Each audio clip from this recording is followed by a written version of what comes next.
regional party labor may have success. Pun mangama bravo. Other neighbor regional party am kong live any to ever. Tera lai haibunga adunga. A pun mangama bravo. Adu government come and pay do give them. Government come and pay do give. I had Adu the port shame laiba. I had a quick halam the sacrifice gave it live tie. I could unite with tie. Adu go ipai puna tanam lam consider the I could ya tia su, go kai su. I could ishagi kona live no one of Tidra. Ado Maduki bargain do Toraga development of Wunga Muida Worgadi that is very lost. Ko Adu Aduma Sima Aquilian Manavum Sangeva. I Shimtang Aishama Hajake. A quay Iram Damsi, a queen and Gaxer Bagi Hakshe Ko Haksi Aquina Aquina Karai the Ronco Quay Electionimatamda Quisi Adugi Potuda regional forcing say and Moishi Machin Makai Tab never. Other was it Akwai Kangi, Huzik Manipur, Akwai Lamdam si consider the Lamdam Siki Miamgi, elected, Akwai Kanoma Sangheva. Lamdam Siki, Akwai Sidaki, Yam talents, Aduga, Akwai Lagla Shuheba, Aduguma Yamna Kui Naharul Sing, corruption Laitaba, corrupted Oidaba, Aduga Aning Batabuk Togumba, Adugumba. Awon mama Manipur ki miyamna pam bagi pura malako targasu adugi pulap tasan ba Manipur ki oiba regional party में लिखल हो regional party mayam में लिखल लगा मधु की regional party में ना कोई की आमद सकनी मियाम की खल्ली बा पोतु निंग में तुम दबगी पोलम दा सकने है बा हुजिक Mang the Tariba, Kugi, Cookie, Gi Metaka, Maractos, Yum Maitana, Bahanavasi, a Kugi, Kitang Lepaka, Ukurlum, the most stain tore, what do you have? She Moina, Akuida, Moina Taliba, Cookie, the Talib, the Manchi, Mokuigi, UTPU separate, Nangi, Kanoma, Moigi, Kuigi, State Ki, Kanoma, Moida separate on the PO Haveneva. See, I could give Ladiba, Kui Husiksi, Kanosi, to 22,327 kilometers, Lavasiki Manunda. 92% the single lady, 8% Beli Lavasida, community Punamak belongs to there. Ko, Ado Moina Musi Pio Hare, Ado Quick, I quit a Lumsi Pivotari, Lazilo never. Ado Lumsi Moina Taliban Lumsi, correct the Pigadam no Hebdo, Adu Ponama. Adai the never Lanzi Loidrese. Other Lanzi Loino Honamada Aiki Mashi suggestion Haita Hamal suggestion. A quick Kabota Paxi, square kilometer 22,110 per hour. Go Adu Ziki Kabo Beliche, Amuhane India government of Manipur, Lema is the Tinchan Pirama. Other cookie should be this is dead should be a problem solved to Yareba. Lam later was the Lampina number demand or says the Sumakwiki Carino Luchan Bayada Bama, Lavasina, Ishai now, ma'am, she pulling the war over the key, Pochi, Lagna River train, Mashiki Pochina, Akwiki,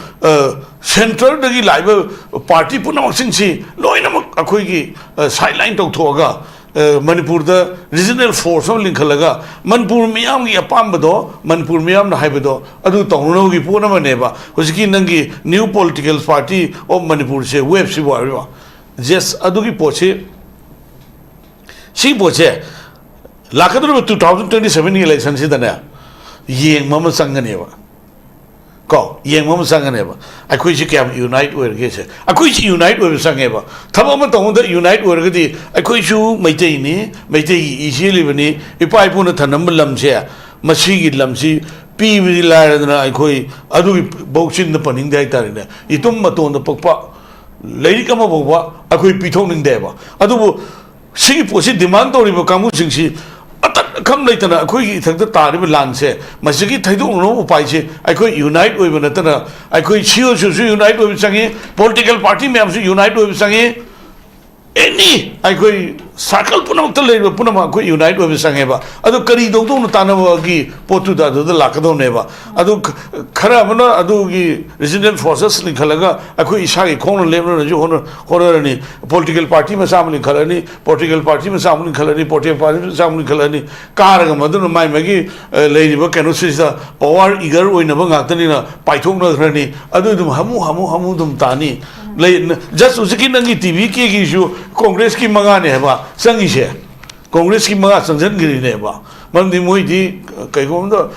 parliament performance leite kai gom ta leite adu pochi adu na akoi just now we need to unite akoi lingjin manam changi kari do chige do oja sar na habisu yaning ga chu akoi na karai da no ko kari wor ka da ke ha thamoi do wa da ngam de ba governance samu sathari be seda penda ba haitare madu do labor loophole mayam do adugi site to se papunga thambire achada maram moira kanda mayam seda kogi anauba amakha mi laibak praja miyam da haitare lakhan nabagi inot amaka khapa aduga anauba political parties mayam tholak pagi maru hulak nabagi macha amakha mayam dagi phaurakpa maduga form do thambire oza tombi amuk lak chege oza oza comment thambini uji papunga thambikri sagi right adigi right to the state haitare masi se yamna paramount to basigumba right to the state se kogi adagi center gi delhi dagi lakpa kogi delhi gi agent haitare masigi posi kharana adu masi se kogi chalaiba control to basigumba form masigi pithok perform se papungna palle aduna swai gi matang ki daisida kogi funding gi matang so papungna panki aduga kogi khatang state transparency adugi posu leire ko adu manageable oi haiba pot ni haise aduna sida kogi political party me ama thogle ise Congress amasung BJP koi handagi leramba sidai kari weakness ubana no kari factor ne tawraka da masije la hanbe mara machobo ini kamai thambiring ye nguri bapuna mak adunga sigi panel discussion koi gi lebiriba koi gi oja ni mak ai pun nei kai khuna jabu chari surbula karoni nangi wave of new political party of Manipur yamna khanna da yaba matam sida ko the election naxalagum tawba aga leiba term May 2023 the gino jibo si till today ai khoi miyam gi pamba sabsaba khoi khudol tam ngam da ba asai gi vote says da tongan ba india gi atai top state ta ahong ba lakhi sing manung da tv ke gi 108 ka ba ano ba sahi ani da safong da ngai ba hai ta re ko ado tawba ado ai do the Manipur da su akoi gi youngest promising yamna talent leba adumba naharon sing si gi kanoma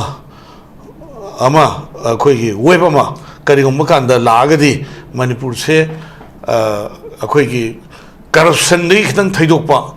aduga Manipur gi lamkhai kanana gi da hona ba kan da ton ba no strategy ma ama adwai du gi kano se da khoi gi khitang khana naina rakpagi adugi web to neba just masi akoi Manipur People's Party da ai 1977 ada di Manipur People's Party di aure Manipur People's Party government pairam me ko aduga adugi makha ta da khoi tongan ba political party sing busla government pai lai gre si state amgi sakthung phidum che masai sta khoi gi central labor government do natraga di phangoi habdi leite ko adu piro he su yade adu state ki resource sidi masi khoi khangja ga dong ne ba adu ga laiba potu ga state ki resource tu ga atai topa state singna sanction gi development do adu gi target tu akoi state ki resource na atai topa state ki tarbadi madu gi potu khoi center na phukat pi da na mor kan da akoi sahi humdra ga tare chure hujik akoi se saida akoi sahi yankhai manga dagina humbogi maya se yankhai manga bogi maya se ton political party no pairam me ba akoi national democratic alliance no sarkar pai di 2000 just 2016 nadra aduga 17 aduga 72 correction aduga India gi hujik lei ba khoi gi political alliance ꯑꯩꯈꯣꯏꯒꯤ ꯀꯨꯟꯊ꯭ꯔꯥꯗꯒꯤꯅ ꯀꯨꯟꯊ꯭ꯔꯥ ꯅꯤꯄꯥꯟ ꯐꯥꯎꯕꯁꯤ ꯑꯩꯈꯣꯏ ꯃꯁꯤ ꯀꯨꯟꯊ꯭ꯔꯥꯅꯤ ꯀꯨꯟꯊ꯭ꯔꯥꯒ ꯅꯤꯄꯥꯟ ꯁꯤ ꯑꯌꯥꯝꯕ ꯑꯄꯤꯛꯄ ꯑꯆꯧꯕ ꯄꯨꯜꯂꯒ ꯑꯩꯈꯣꯏ ꯅꯦꯁꯅꯦꯜ ꯗꯦꯃꯣꯀ꯭ꯔꯦꯇꯤꯛ ꯑꯦꯂꯥꯏꯟꯁ ꯍꯥꯏꯕ ꯁꯤꯒꯨꯝꯕ ꯍꯧꯖꯤꯛ ꯁꯦꯟꯇꯔꯗ ꯒꯃꯦꯟ ꯄꯥꯏꯔꯤꯁꯤ ꯁꯤꯒꯤ ꯀꯟꯁꯇꯤꯇ꯭ꯌꯨꯌꯦꯟ ꯃꯦꯝꯕꯔꯅꯤ ꯑꯗꯨꯒ ꯁꯤꯕ ꯁꯦꯅꯥꯁꯨ ꯑꯦꯖ ꯑꯦ ꯀꯟꯁꯇꯤꯇ꯭ꯌꯨꯌꯦꯟꯁ ꯃꯦꯝꯕꯔ ꯑꯃꯅꯦꯕ ꯁꯤ ꯀꯃꯥꯏꯅ ꯄꯨꯜꯂꯤꯅꯣ ꯍꯥꯏꯔꯒꯗꯤ ꯍꯧꯖꯤꯛ ꯑꯩꯈꯣꯏ ꯁꯤꯕ ꯁꯦꯅꯥꯁꯤ ꯑꯩꯈꯣꯏꯒꯤ ꯅꯦꯁꯅꯦꯜ ꯏꯁꯇꯦꯇꯁꯇ ꯑꯣꯏꯗꯕ ꯔꯤꯖꯅꯦꯜ ꯐꯣꯔꯁꯦꯁꯅꯦꯕ ꯑꯗꯨꯒ ꯍꯤꯟꯗꯨꯗ ꯕꯦꯁ ꯇꯧꯕ ꯑꯗꯨꯒꯨꯝꯕ ꯄꯣꯠ ꯑꯃꯅꯤ ꯑꯗꯣ ꯍꯧꯖꯤꯛ ꯃꯍꯥꯔꯥꯁꯇ꯭ꯔꯗ ꯆꯥꯎꯈꯠꯂꯤꯕꯁꯤꯗꯤ ꯏꯟꯗꯤꯌꯥꯒꯤ ꯃꯅꯨꯡꯗ ꯈ꯭ꯋꯥꯏꯗꯒꯤ ꯆꯥꯎꯈꯠꯄ ꯁ꯭ꯇꯦꯠ ꯑꯃꯒꯤ ꯁ꯭ꯇꯦꯠꯁꯤꯡꯒꯤ ꯃꯅꯨꯡꯗ ꯑꯃ ꯍꯥꯏꯔ ꯇꯥꯔꯒꯗꯤ ꯕꯣꯝꯕꯦꯁꯤꯁꯨ ꯑꯃꯅꯦꯕ ꯈ꯭ꯋꯥꯏꯗꯒꯤ ꯂꯩꯅꯨꯡ ꯃꯅꯨꯡꯗ ꯀꯩꯅꯣ ꯑꯩꯈꯣꯏ ꯐꯨꯠ 150ꯃꯨꯛ ꯂꯣꯏꯔꯒ ꯂꯩꯕꯥꯛ ꯃꯅꯨꯡꯗ ꯇ꯭ꯔꯦꯟ ꯆꯦꯜꯍꯧꯔꯦ ꯃꯦꯇ꯭ꯔꯣ ꯇ꯭ꯔꯦꯟ ꯆꯦꯜꯍꯧꯔꯦ ꯁꯃꯨꯗ꯭ꯔꯗ ꯀꯩꯊꯦꯜ ꯂꯩꯍꯧꯔꯦ ꯁꯃꯨꯗ꯭ꯔꯗ ꯃꯦꯇ꯭ꯔꯣ ꯇ꯭ꯔꯦꯟ ꯆꯦꯜꯂꯦ ꯀꯪꯐꯥꯟꯒꯤ ꯇ꯭ꯔꯦꯟ ꯆꯦꯜꯂꯦ ꯃꯦꯇ꯭ꯔꯣ ꯇ꯭ꯔꯦꯟ ꯆꯦꯜꯂꯦ ꯇꯣꯉꯥꯟ ꯇꯣꯉꯥꯟꯕ ꯗꯤꯐ꯭ꯔꯦꯟꯁ ꯑꯩꯈꯣꯏ ꯇ꯭ꯔꯦꯟ ꯆꯦꯜꯂꯦꯕ ꯑꯁꯨꯛꯀꯤ ꯃꯇꯤꯛ ꯃꯤꯒꯤ ꯔꯤꯁꯣꯔꯁ ꯂꯩꯕꯅꯤꯅ ꯑꯗꯨꯗ ꯑꯩꯈꯣꯏꯒꯤ ꯕꯤꯛ ꯁꯤ ꯑꯃ ꯂꯩꯕꯅꯤꯅ ꯏꯟꯀꯝꯁꯤ ꯇꯨꯔꯤꯁꯀꯤ ꯏꯟꯀꯝꯁꯤ ꯌꯥꯝ ꯂꯥꯛꯄ ꯍꯥꯏꯇꯥꯔꯦ ꯏꯟꯀꯝ ꯂꯥꯛꯄ ꯒꯃꯦꯟꯅ ꯄꯤꯕꯁꯨ ꯄꯤꯕ ꯑꯗꯨꯅ ꯗꯤꯕꯂꯞ ꯂꯩꯕꯅꯦꯕ ꯑꯩꯈꯣꯏ ꯁꯤꯗ ꯍꯧꯖꯤꯛ ꯂꯥꯛꯏꯕ ꯏꯟꯀꯝꯁꯤ ꯐꯖꯅ ꯑꯩꯈꯣꯏꯒꯤ ꯂꯥꯛꯄ ꯑꯗꯨꯒ ꯁꯦꯟꯇꯔꯅꯁꯨ ꯄꯤꯕ ꯑꯣꯏꯔꯒꯗꯤ ꯑꯅꯤꯗꯨ ꯈꯨꯕꯥꯛ ꯑꯅꯤ ꯈꯨꯔꯒꯗꯤ ꯃꯈꯣꯟ ꯍꯧꯕꯗꯧꯅ ꯑꯗꯨꯒꯤꯗꯨ ꯗꯤꯕꯂꯞꯃꯦꯟꯁꯤ ꯌꯥꯝ ꯂꯩꯗꯧꯅꯦꯕ ꯑꯩꯈꯣꯏꯒꯤ ꯗꯤꯕꯂꯞꯃꯦꯟ ꯂꯩꯇ꯭ꯔꯤꯉꯩ ꯃꯔꯛꯁꯤꯗ ꯑꯃꯨꯛ ꯌꯥꯝ ꯊꯤꯅ ꯅꯨꯡꯉꯥꯏꯇꯕꯁꯦ ꯑꯩꯈꯣꯏꯁꯤ ꯆꯨꯝꯅ ꯁꯨꯝ ꯑꯩꯈꯣꯏꯒꯤ ꯈꯟꯅꯔꯒ ꯐꯝꯃꯤꯟꯅꯔꯒ ꯚꯥꯞ ꯇꯥꯟꯅꯔꯒ ꯌꯥꯅꯒꯗꯕ ꯄꯣꯠꯁꯦ ꯁꯤꯁꯨ ꯕꯟ ꯕ꯭ꯂꯣꯀꯦꯠ ꯇꯧꯁꯟꯕꯩ ꯋꯥꯅꯦꯕ ꯕꯟ ꯕ꯭ꯂꯣꯀꯦꯠꯁꯤꯅ ꯗꯦꯂꯤ ꯕ꯭ꯔꯦꯗ ꯑꯥꯔꯅꯔꯁꯤꯡꯒꯤ ꯗꯥꯏꯔꯦꯛꯂꯤ ꯆꯈꯥꯎꯗ ꯌꯩꯌꯦꯕꯀꯣ ꯗꯦꯂꯤ ꯕ꯭ꯔꯦꯗ ꯑꯥꯔꯅꯔꯁꯤꯡꯁꯤ ꯅꯣꯡꯃꯒꯤ ꯁꯨꯔ ꯆꯥꯕꯁꯤꯡꯁꯤ ꯅꯨꯃꯤꯠ ꯍꯨꯝꯅꯤ ꯕꯟ ꯇꯧꯁꯟꯕ ꯀꯥꯟꯗ ꯃꯣꯏꯁꯤꯒꯤ ꯐꯤꯕꯝꯁꯤ ꯌꯦꯡꯉꯣꯕ ꯑꯗꯨ ꯉꯥꯃꯤ ꯁꯤꯡꯃꯤ ꯂꯧꯃꯤ ꯃꯌꯥꯝꯁꯤꯡꯒꯤ ꯁꯨꯔ ꯆꯥꯖꯕ ꯉꯥꯛꯇꯅꯦꯕ ꯑꯗꯨꯅ ꯕꯟ ꯕ꯭ꯂꯣꯀꯦꯠꯁꯤꯗꯤ प्लीज ꯑꯩ ꯍꯥꯏꯅ ꯁꯤꯗꯤ ꯑꯩꯈꯣꯏ ꯈꯟꯅꯁꯤꯕ ꯅꯩꯅꯁꯤꯕ ꯑꯗꯨꯒ ꯑꯩꯈꯣꯏ ꯅꯨꯃꯤꯠ ꯀꯌꯥꯅꯤꯐꯥꯎ ꯑꯦꯖꯤꯁꯇꯦꯁꯟ ꯇꯧꯁꯦꯒꯦꯁꯦ ꯑꯩꯈꯣꯏꯁꯤ ꯂꯦꯞꯄꯒ ꯒꯃꯦꯟꯗ ꯑꯩꯈꯣꯏ ꯗꯦꯃꯣꯀ꯭ꯔꯦꯇꯤꯀꯦꯜꯂꯤ ꯑꯩꯈꯣꯏ ꯗꯤꯃꯥꯟ ꯇꯧꯁꯦꯕ ꯑꯗꯨꯃ ꯁꯨꯃꯥꯏꯅ ꯑꯩ ꯊꯝꯖꯒꯦ ꯑꯗꯨꯒ ꯃꯔꯝ ꯆꯥꯗꯦ ꯍꯥꯏꯕꯗꯤ ꯅꯠꯇꯦ ꯃꯔꯝ ꯆꯥꯕꯗꯒꯤ ꯁꯦꯟꯇꯤꯃꯦꯟ ꯁꯣꯛꯄꯗꯒꯤꯅꯤ ꯍꯧꯖꯤꯛ ꯂꯥꯛꯏꯁꯦ ꯑꯗꯣ ꯍꯧꯖꯤꯛꯁꯤ ꯑꯩꯈꯣꯏꯒꯤ ꯑꯩꯅ ꯂꯥꯛꯆꯅꯤꯡꯉꯤꯁꯤ ꯑꯩꯈꯣꯏꯒꯤ ꯔꯤꯖꯅꯦꯜ ꯐꯣꯔꯁꯁꯤꯡꯁꯦ ꯔꯤꯖꯅꯦꯜ ꯐꯣꯔꯁꯁꯤꯡꯁꯤ ꯀꯔꯤꯒꯨꯝꯕ ꯀꯥꯟꯗ ꯃꯣꯏꯁꯤ ꯚꯣꯠ ꯀꯥꯅꯅꯕꯒꯤ ꯃꯦꯀꯥꯅꯤꯖꯝ ꯑꯃꯈꯛ ꯑꯗꯨꯋꯥꯏꯗꯨꯗ ꯁ꯭ꯇꯦꯞ ꯑꯃ ꯂꯧꯔꯛꯑꯒ ꯀꯥꯔꯕ ꯃꯇꯨꯡꯗ मागी कानब फंगनब पाइथोगा नेशनल की सेंट्रल की गवर्नमेंट लेबदुदा पाइसन बसी ऑल ओवर इंडिया की तवेब नॉट ओनली मणिपुर को मणिपुर पीपल्स पार्टी द कारब मयाम कांग्रेस पाइसन लेब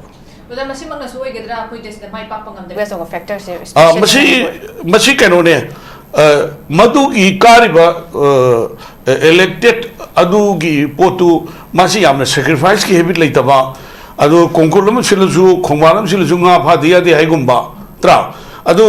सिसु अमनेबा वन थिंग मागी केंद्र से माना सेम बताबनी माई केंद्र दु लेवल लाइरा नंग मतिंग पांग ताबनी अदु ngamnaba पावर पाइबा मा संगी हैबनिदा पावर सिको अदुना मरम ओरकांदा मी सी मागी सु मीगी सु लमनमदुगी खनबम संगी अदुना मरम ओरकांदा अमाइना पॉलिटिकल रीजनल पार्टी सिंगसी अदमाइना अदुम मची मची लोजिंग लोया द लोशिल लकनेबा मची अखोइगी नेशनल डेमोक्रेटिक अलायंस की बीजेपी ने लुचिंग मशीना नमने द पुयो तो योरपनते हैबा मोई मसाना नेबा हंदक की बंगाल की इलेक्शन दसु फर्स्ट अहंबा अखोइगी अकाउंट ओपन तौरिन पा बीजेपी द संग हैबा just I for example some पीवनी को अद आई लाक्चनिंग सी अखोइ कैनोनेबा सेज अखोइ हिंसी हिंगमिनसेबा अखोइ हिंसी हिंगमिनसे अदो सेज अखोइना हुजिक इलिगेंट इमिग्रेंट्स मयाम से अखोइ कोलाव लाव से बांग्लादेश के अखोइ मेथै मयाम संगे अदो मोइसु इलिगेंट इमिग्रेंट्स ने ब्रह्मादि मयाम लाई अखोइ चाक चामिन रही ओ ई अखोइ इवन अखोइ मयाम अमा नुसिनना आदगी अखोइगी मैथै की कल्चर मयाम अमा अदगी सिदगी अखोइ ट्रेडिशन मयाम अमा तौरदना अखोइ चथौसिन तौननि मोइदुसि अखोइ सी अखोइना इलिगेंट इमिग्रेंट से डिटेक्ट अमदि डिपोर्ट तौबसि सी यामना अखोइगी सेक्शनना अखोइ यंगहोददि अखोइ मक्की community यावदोइने just point ni ko ai se awa hujik leba khoi gi kana Mizoram da ton illegal immigrant Brahma gi ward da lakpa mayam do kana to hai tare ne yum sarga illegal immigrant ki CP ga phajara sa pije pitha ga moi landlord kan noi halu ko ni thamme ba mi gi humanity hosa this that is the man thing adu ne ba mi gi khoi punsi da akhoi ne to hom to ko thawak se adu hujik leba khoi gi problem si atai na te ba lamsi saruk sam ki manungda 92% di hill area ne ba ko adu hill area ni adu aina haijai di khoi chi hujik si size yam kan nei na du saruk di assembly hujik le singkhong ni ching ne ba adagi si khoi gi singa makha ching ni market ka le che adu khoi chi hill area state oina lokthok pi ba ma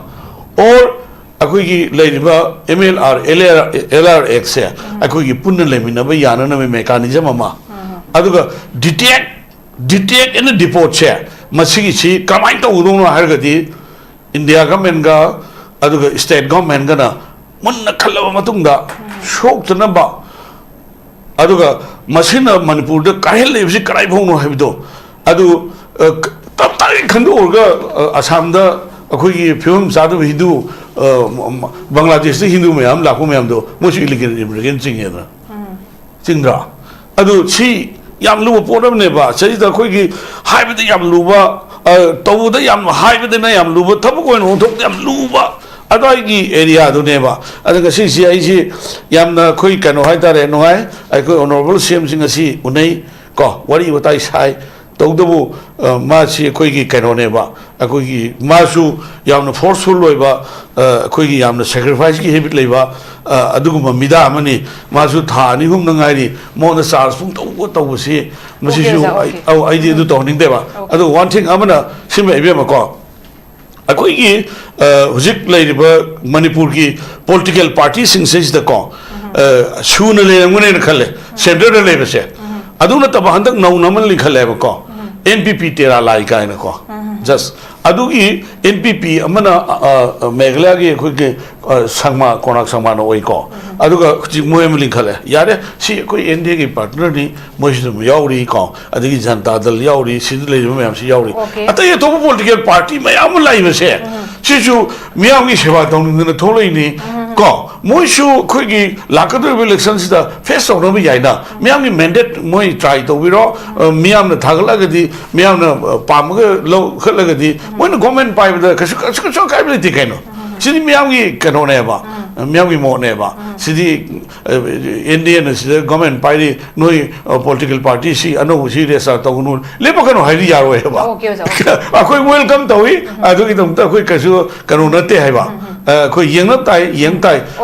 lan gi na keno soi gi na keno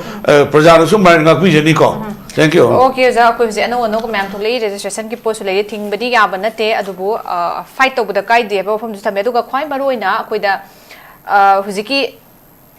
mi sak ke chatmana ba aduga khoi gi fizol hong ba khaktan gi ne ha bi wa phom du mai na koi de lai ri ba tongan ba sing de regional political party de gi oiro amade yu thogla kan da khoi gi national political party da sigi attach to gi wa phom siga puna work to mina ba aduga decentralized to wa phom sigma mayam am ju he ke akoi na uba du mak na akoi gi public ki aspirations is genuinely represent to buse walak pa aduga akoi gi political opportunity mai jari se na chat kibne mayam gi public ki akoi gi thaja basi ju swai matang da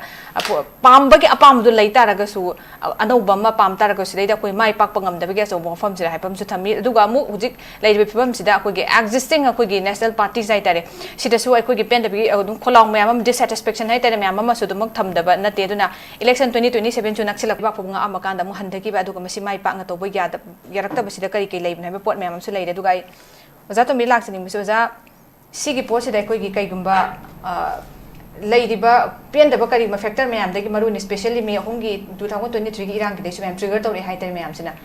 lai ta ba ya de na to ba gi pot ama ko na sumaina lak ta ga di pabung thami ki ba leader se leader aphaba se gi leader gi tangai fadaba lai na hai re aduda masida adu dar ga dugumba hujik lai di ba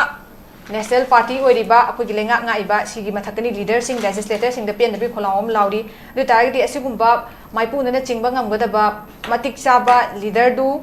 praja gi aspiration represent to ngamgada ba leader du wat panara akoi na hujik sai gi area so bom dai se kamai tham biningi ꯍꯧꯖꯤꯛꯀꯤ ꯑꯩꯈꯣꯏꯒꯤ ꯑꯣꯖꯥ ꯁꯔꯀꯤ ꯃꯣꯠꯁꯦ ꯑꯩꯈꯣꯏ ꯏꯁꯥꯒꯤ ꯈꯣꯡꯅ ꯂꯦꯞꯁꯦ ꯍꯥꯏꯕꯅꯤ ꯑꯗꯨꯒ ꯄ꯭ꯔꯖꯥꯁꯤꯡꯅ ꯂꯧꯖꯕ ꯋꯥꯔꯦꯞꯇꯣ ꯑꯗꯨ ꯒꯃꯦꯟꯅ ꯐꯣꯂꯣ ꯇꯧꯔꯒ ꯒꯃꯦꯟꯗꯨ ꯆꯠꯍꯟꯁꯤ ꯍꯥꯏꯕꯅꯦꯕ ꯒꯃꯦꯟꯗꯨ ꯄ꯭ꯔꯖꯥꯒꯤ ꯃꯈꯥꯗ ꯂꯩꯍꯟꯁꯤ ꯄ꯭ꯔꯖꯥꯒꯤ ꯑꯅꯤꯡꯕ ꯄꯥꯝꯕꯗꯣ ꯑꯗꯨꯏꯗꯨ ꯒꯃꯦꯟꯗꯨꯅ ꯇꯧꯍꯟꯁꯤ ꯍꯥꯏꯕꯅꯦꯕ ꯖꯤꯖꯥꯒꯤ ꯊꯕꯛꯁꯦ ꯅꯠꯇꯕ ꯋꯥꯟ ꯊꯤꯡ ꯀꯣ ꯄꯣꯠ ꯑꯃ ꯑꯩꯁꯨ ꯔꯤꯖꯅꯦꯜ ꯐꯣꯔꯁꯇ ꯍꯧꯔꯛꯄꯅꯤ ꯑꯩ ꯋꯥ ꯑꯃ ꯍꯥꯏꯖꯒꯦ ꯑꯩꯈꯣꯏꯁꯤ ꯌꯥꯔꯒꯗꯤ ꯑꯩꯈꯣꯏ ꯄꯨꯟꯁꯤꯟꯕ ꯍꯥꯏꯕꯁꯦ ꯃꯁꯤ ꯑꯩꯈꯣꯏ ꯈꯔꯒ ꯍꯩꯅꯕ ꯆꯪꯉꯦꯕ ꯑꯩꯈꯣꯏꯁꯤꯀꯣ ꯄꯨꯟꯁꯤꯟꯕꯁꯦ ꯑꯩꯈꯣꯏ ꯁꯤ ꯌꯥꯝ ꯗꯔꯀꯥꯔ ꯂꯩꯌꯦꯕ ꯑꯩꯈꯣꯏꯁꯤ ꯄꯨꯟꯕ ꯉꯝꯃꯕ꯭ꯔꯥꯕ ꯔꯤꯖꯅꯦꯜ ꯄꯥꯔꯇꯤ ꯂꯩꯕ ꯃꯌꯥꯝꯁꯤꯡꯁꯦ ꯄꯨꯟꯕ ꯉꯝꯃꯕ꯭ꯔꯥꯕ ꯑꯗꯨꯅꯦꯕ ꯔꯤꯖꯅꯦꯜ ꯄꯥꯔꯇꯤ ꯑꯃꯈꯛ ꯂꯩꯕꯗꯣ ꯑꯅꯤ ꯊꯣꯛꯑꯦꯕ ꯇꯦꯔꯥ ꯂꯥꯏ ꯍꯥꯏꯕ ꯑꯃꯒ ꯑꯥꯗ ꯑꯃꯒ ꯄꯨꯟꯕ ꯉꯝꯃꯕ꯭ꯔꯥꯕ ꯑꯗꯨ ꯒꯃꯦꯟ ꯀꯃꯥꯏꯅ ꯄꯥꯏꯗꯧꯔꯤꯒꯦꯕ ꯑꯗꯨꯅ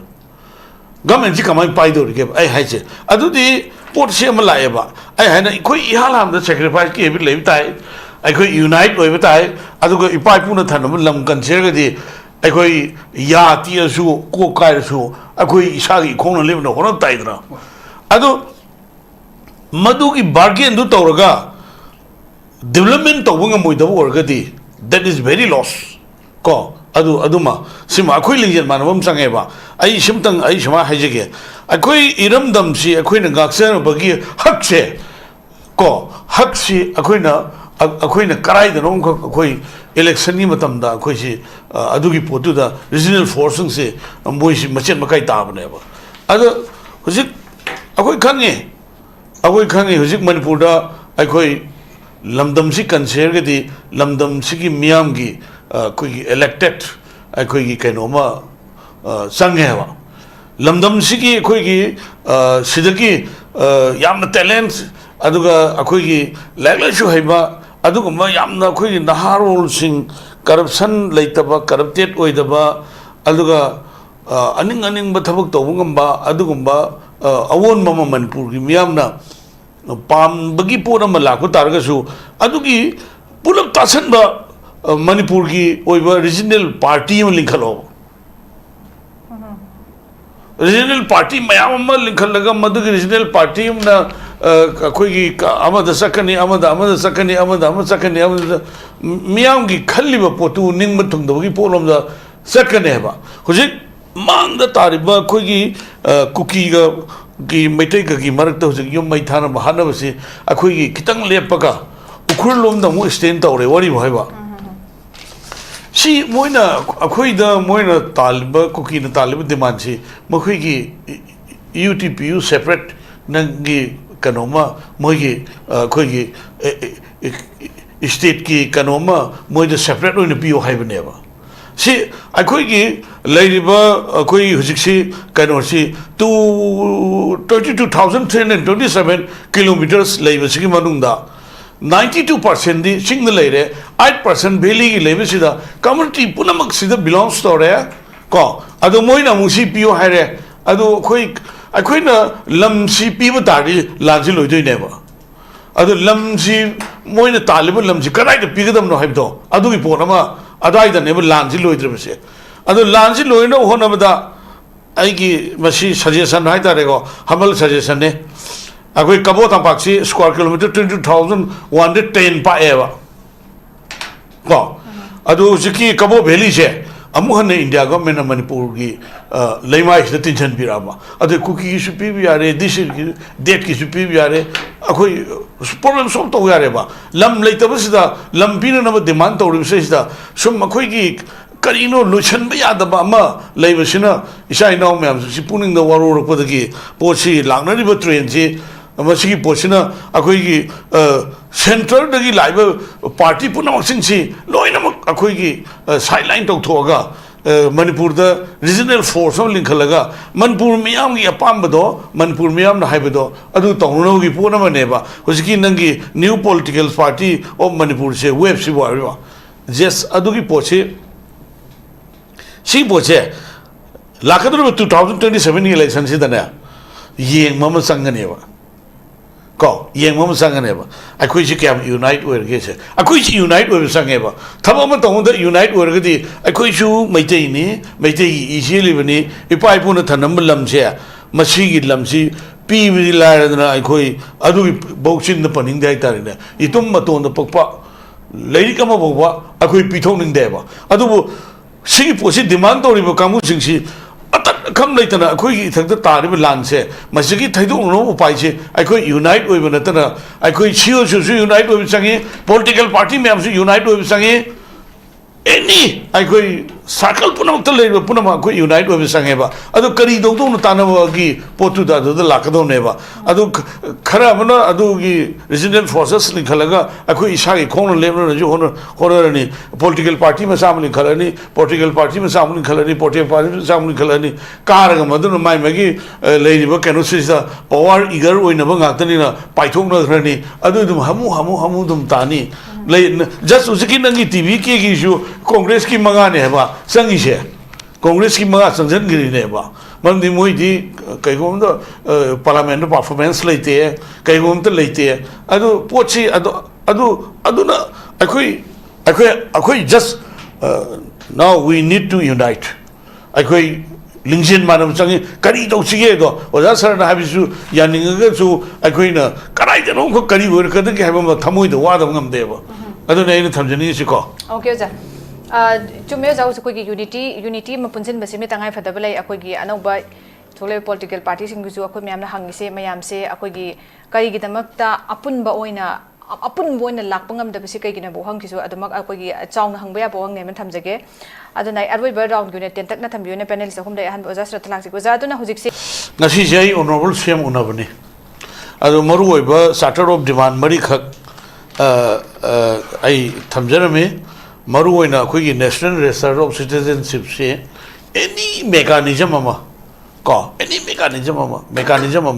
Yadi, Aduni, Adani, as Adu, Angang, the Takodoma, Tono, Nataba. National Gigoba, National Haveni, National Registers of Citizenship have never. Adu Lady Baku Constitution, the Karipiri, Bono to Torokanda. Any mechanism of the illegal immigrants detect of you, Atomatum the deport of you, Sima, Koi Lady Poche, Aduga Koigi, free and safe moments, national boat highway, the Miam say freely, Sananaba, Masim Tanga, I Tobio and I can Hajrame, Aduga, Setpa Yadri Marukta, Yargadi, Akoiki Lady. Guwahati ko paibuki fair se lupa lising amato or so samad or so tanana aviation minister da highway in kanna maduma ai kanna hajana me aduga internet displaced persons in se masi se akoi taseng na moi si koi gi kainoma haitare ne aduna moigi thajab si government na mang do no lakpu se moigi trust division ma idp singa government ga lebe se masi mention na one of the moigi apamba aning ma se masi tang akoi moigi tang phaminara ga matam ama lepira ga government na tawdom tawi ona aina kana honorable cm da haibu kanda mana high division si prajana pam thomsing pangthong na ba CSO Khangde, Mara Paibi Khangde, political party Punamak, Lady issues in the Equi Imaleva Kanusama Nina, government Sida Equimating Panganinga, Aishu Pange, Santi Hanjan Gishihana, political Giwasi Kona Laxia. I want something.